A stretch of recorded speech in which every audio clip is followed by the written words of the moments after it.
Assalamualaikum warahmatullahi wabarakatuh.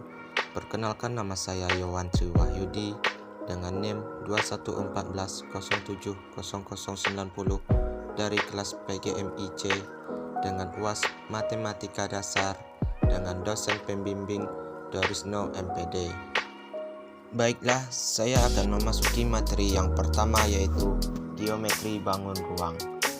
Geometri ruang merupakan suatu bentuk geometri yang tidak terletak pada bidang datar atau suatu benda ruang yang berbentuk tiga dimensi.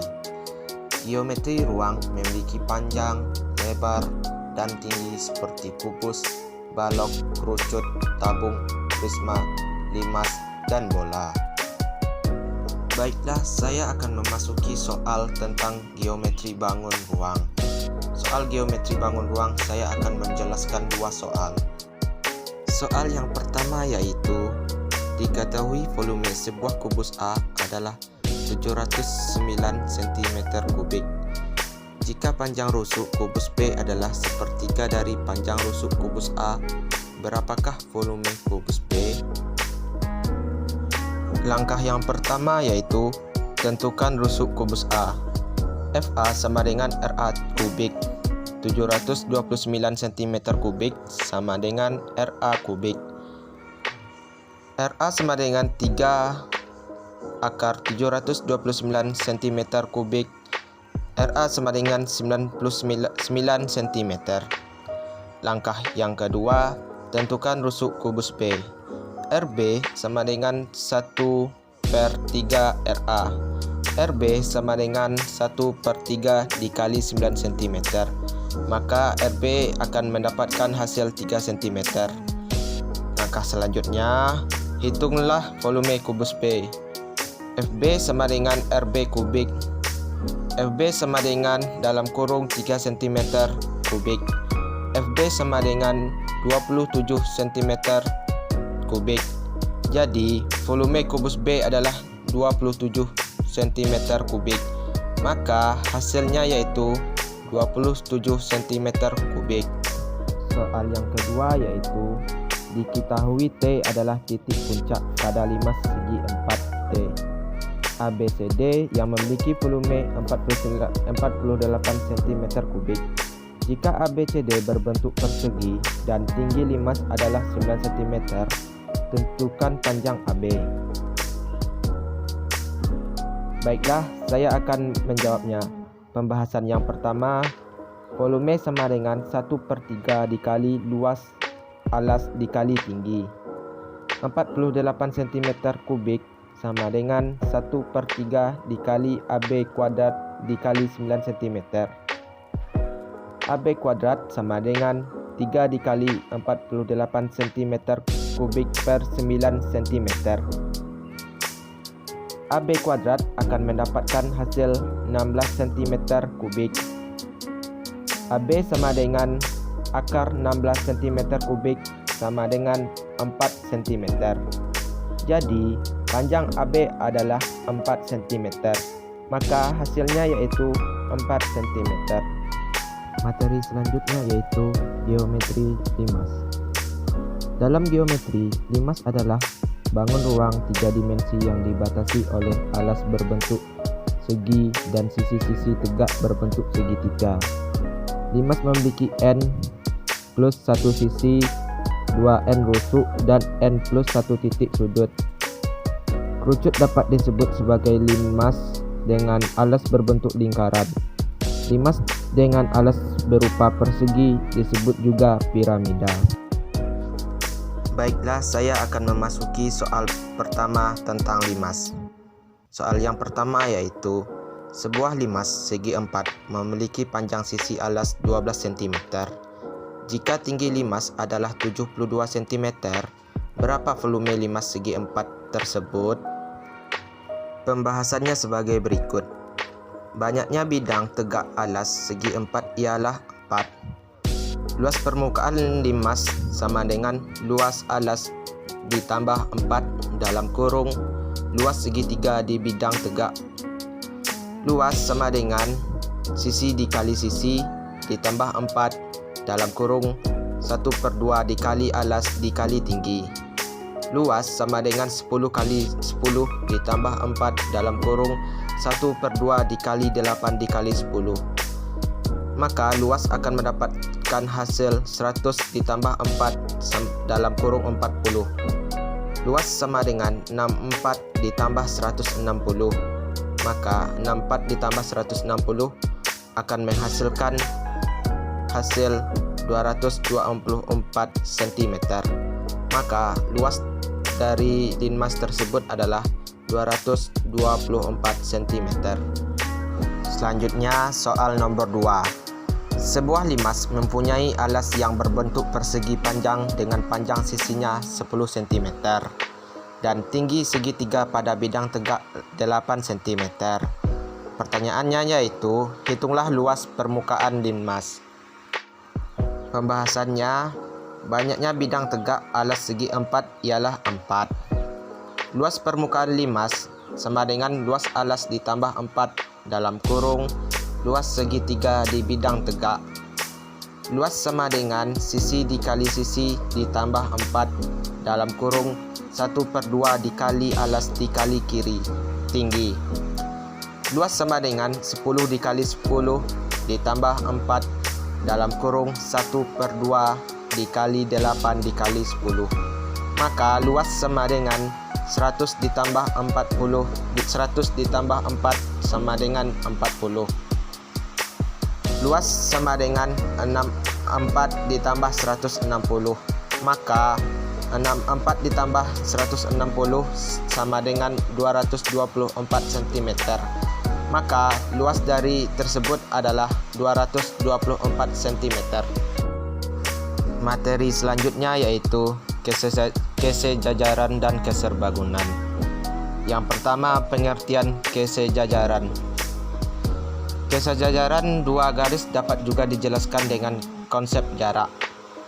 Dua garis sejajar akan mempertahankan jarak yang sama di sepanjang kedua garis tersebut, sehingga kedua garis tersebut tidak akan pernah bertemu atau berpotongan. Selanjutnya, keserbangunan. Keserbangunan merupakan hubungan dua buah bangun datar atau lebih yang sudut-sudut bersesuaian sama besar dan panjang sisi-sisi sudut yang bersesuaian memiliki perbandingan yang sama.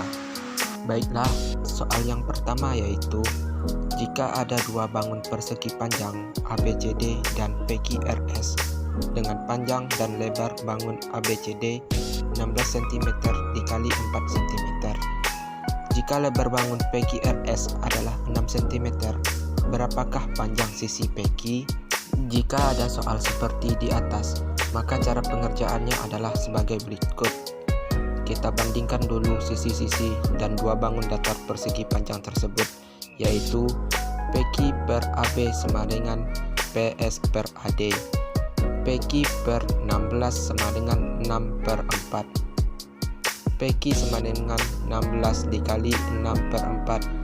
PQ sama dengan 96/4. PQ sama dengan 24 cm. Jadi panjang sisi PQ dari persegi panjang PQRS tersebut adalah 24 cm. Jadi hasilnya yaitu 24 cm. Soal nomor 2 yaitu, ada dua segitiga PQR dan SUV dengan panjang PQ 12 cm. SU sama dengan 9 cm dan FU sama dengan 15 cm. Berdasarkan prinsip keserbangunan, berapakah panjang QR? Pembahasannya yaitu, berdasarkan soal di atas, maka cara mengerjakannya adalah sebagai berikut. QR per UV sama dengan PQ per SU. QR per 15 sama dengan 12/9. QR sama dengan dalam kurung 15 dikali 12 tutup kurung dibagi 9. QR akan mendapatkan hasil 180/9. QR sama dengan 20 cm, hasil bagi 180/9. Jadi panjang sisi QR pada bangunan segitiga PQR adalah 20 cm. Materi selanjutnya yaitu pengukuran satuan. Pengukuran dapat diartikan sebagai penentuan besaran.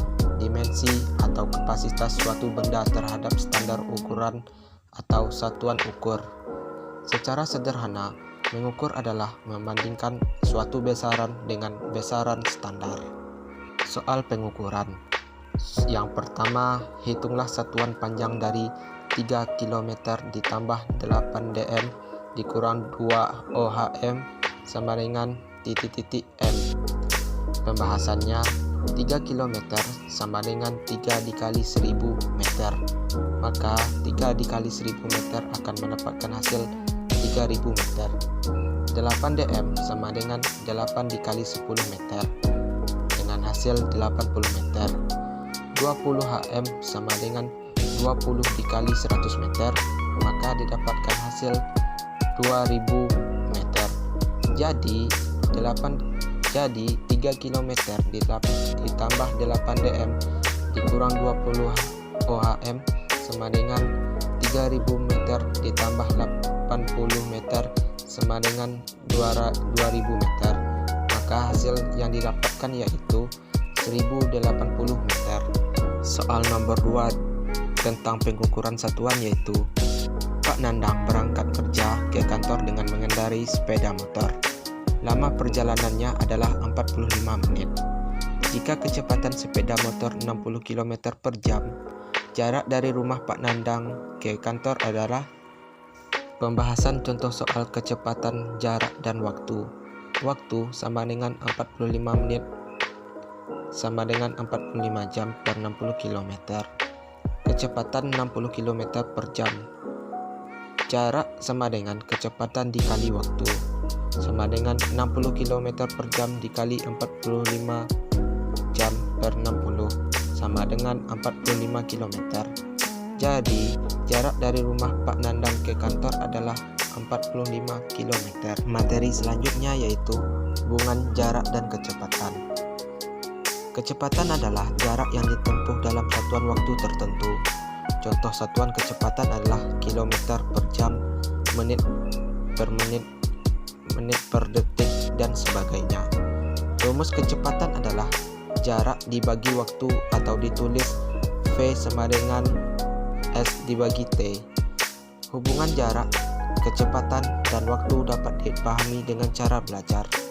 Soal pertama tentang kecepatan. Sebuah bus melaju dengan kecepatan 80 km per jam. Bus akan menempuh jarak sejauh 100 km. Untuk sampai di tempat tujuan, berapa lama waktu yang dibutuhkan bus tersebut? Pembahasannya, kecepatan sama dengan 80 km per jam, jarak 100 km. Waktu sama dengan jarak kecepatan, sama dengan 100 km. 80 km per jam sama dengan 11/4 jam atau 1 jam 15 menit. Jadi waktu yang dibutuhkan bus tersebut adalah 1 jam 15 menit.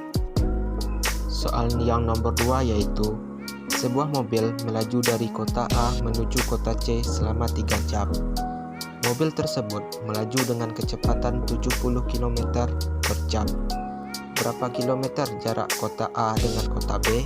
Jawab, kecepatan sama dengan 70 km per jam. Waktu sama dengan 3 jam. Yang ditanya yaitu jarak. Jarak sama dengan kecepatan dikali waktu. Jarak sama dengan 70 km per jam dikali 3 jam. Jarak akan mendapatkan hasil 210 km. Jadi, jarak antara kota A dengan kota C adalah 210 km. Materi selanjutnya yaitu penyajian data. Penyajian data merupakan salah satu kegiatan dalam pembuatan laporan hasil penelitian yang telah dilakukan agar data yang dikumpulkan dapat dipahami dan dianalisis sesuai dengan tujuan yang diinginkan. Soal yang pertama yaitu berikut ini adalah data tinggi badan siswa kelas 4. Langkah pertama, kita perlu mengurutkan data berat badan itu dari bilangan terkecil hingga terbesar. Kemudian, hitung jumlah masing-masing bilangan itu dan tuliskan dalam tabel seperti contoh berikut ini. Tabel berat badan siswa kelas 4 seperti ini. Berat badan dengan berat 27 dengan jumlah 3 siswa. Berat badan dengan 28 dengan jumlah siswa 5. Berat badan dengan berat 29 dengan 5 siswa. Berat badan 30 dengan jumlah 4 siswa. Berat badan dengan 31 dengan jumlah 3 siswa. Setelah itu, kita ubah data itu ke dalam bentuk diagram batang seperti ini, teman-teman. Berat badan siswa dalam bentuk diagram batang seperti ini contohnya. Selanjutnya, soal nomor 2. Penjualan roti ibu seminggu ini adalah di hari Senin banyaknya roti yang terjual adalah 100. Hari Selasa adalah 150. Hari Rabu adalah 100. Hari Kamis adalah 80. Hari Jumat adalah 120. Hari Sabtu adalah 150. Dan hari Minggu adalah 200. Sajikan data di atas dengan menggunakan tabel baris kolom. Seperti ini tabelnya, teman-teman. Hari Senin dengan jumlah penjualan 100. Hari Selasa dengan jumlah penjualan roti sebanyak 150. Hari Rabu dengan hasil penjualan roti sebanyak 100. Hari Kamis dengan hasil penjualan roti sebanyak 80. Hari Jumat dengan hasil penjualan roti sebanyak 120. Hari Sabtu dengan hasil penjualan roti sebanyak 150. Hari Minggu dengan hasil penjualan roti sebanyak 200 buah. Materi selanjutnya yaitu ukuran pemusatan data. Men bersumber dari BIJUS, merupakan nama lain dari nilai rata-rata dari keseluruhan data yang didapat. Sedangkan median adalah nilai tengah dari data dan modus adalah nilai yang paling sering muncul. Baiklah, saya akan memasuki soal tentang ukuran pemusatan data. Soal yang pertama, nilai matematika 20 siswa kelas 11 IPS yaitu 7, 9, 8, 9, 9, 7, 6, 8, 9, 6, 8, 9, 8, 9, 9, 7, 7, 8, 7, 8. Tentukan rata-ratanya. Jawaban dan pembahasannya. Kita urutkan dulu dari data terkecil sampai terbesar. 6, 6, 7, 7, 7, 7, 8, 8, 8, 8, 9, 9, 9, 9. Setelah itu kita jumlahkan dan memperoleh hasil 158. Lalu dibagi banyaknya data yakni 20. Maka 158 dibagi 20 sama dengan 7,9. Jadi rata-rata dari nilai siswa tersebut yaitu 7,9. Soal yang kedua tentang ukuran pemusatan data. Diketahui hasil nilai matematika Kiara, Danar, dan JJ masing-masing 8, 6, dan 10. Berapa nilai mean dari nilai matematika ketiganya? Mean sama dengan jumlah total data dibagi banyak data. Mean sama dengan total nilai Kiara, Donar, dan JJ dibagi 3 orang atau dalam kurung Kiara, Donar, dan JJ. Mean sama dengan dalam kurung 8 tambah 6 tambah 10 tutup kurung dibagi 3. Mean sama dengan 8. Jadi, mean atau rata-rata nilai Kiara dan Donar dan JJ adalah 8.